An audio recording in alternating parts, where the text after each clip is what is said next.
All right, let's dive right in.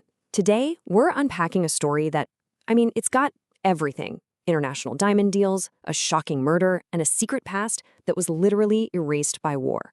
But here's the thing: this isn't some thriller novel. This is the unbelievable but very true story of Charles J. Kane. The author himself, Charles J. Kane, said it best. He called his own life a story so shocking that it seems born of fiction. And trust me, when you hear the details, you'll see exactly what he means. Because get this, he isn't just the one who wrote the book, he's the guy it all happened to. And that's the part that'll really get you.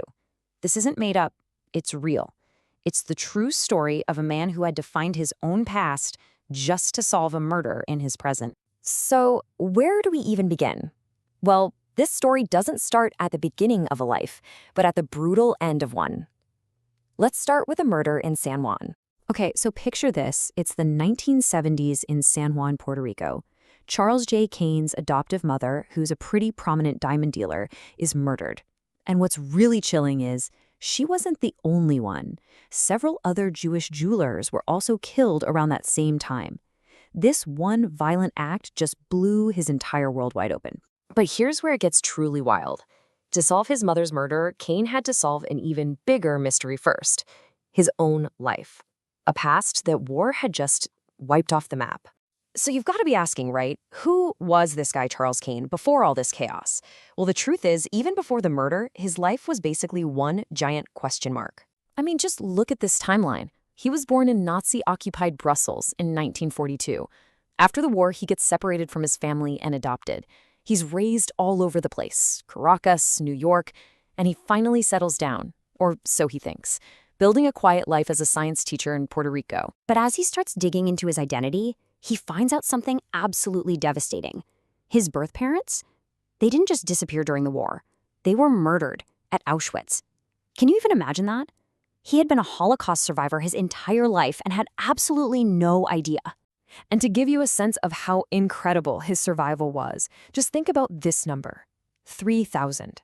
That's roughly how many Jewish kids are thought to have survived deportation from France. Charles Kane was one of them. The odds against him were just staggering right from the very start. So, okay, how in the world does a science teacher solve a murder and unravel his own past from the Holocaust? Well, it turns out being a science teacher wasn't the whole story. He had this other career, and it gave him, let's just say, a very particular set of skills. Yeah, his life took this massive turn. He actually quit teaching to become a U.S. Customs and Border Protection officer. Think about that jump from science labs and textbooks to dealing with smugglers, secrets, and deception. He didn't know it then, but he was basically training for the most important investigation of his life. So now he's got these new investigative skills, right? And he starts this incredibly difficult journey of connecting all the broken pieces from these two separate but totally connected mysteries. And he didn't just go at it randomly. No, this was a real methodical investigation. First, he uses those skills he learned on the job. That leads him to the painstaking work of tracking down his long-lost relatives. And he even finds two sisters he never knew existed. And piece by piece, every clue from his past started to unlock the mystery of his present.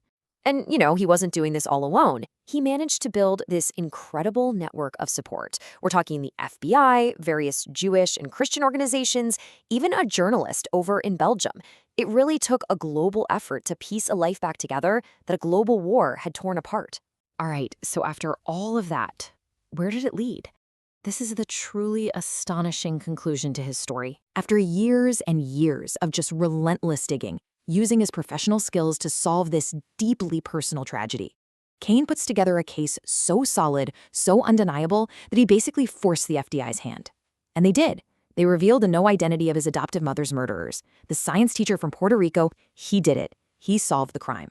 It really makes you rethink the word survivor, doesn't it? For Charles Kane, it wasn't just about surviving a genocide that killed his birth parents. It was about getting justice for the mom who raised him. And in doing all that, he found himself. He reclaimed the identity that history had tried so hard to erase. And that's why this story is so much bigger than just one person. It leaves you with this kind of haunting question. Charles Kane managed to find the truth against all possible odds. But it just makes you wonder, doesn't it? How many other stories just like this are still out there? hidden by history, just waiting for the right person to start asking questions.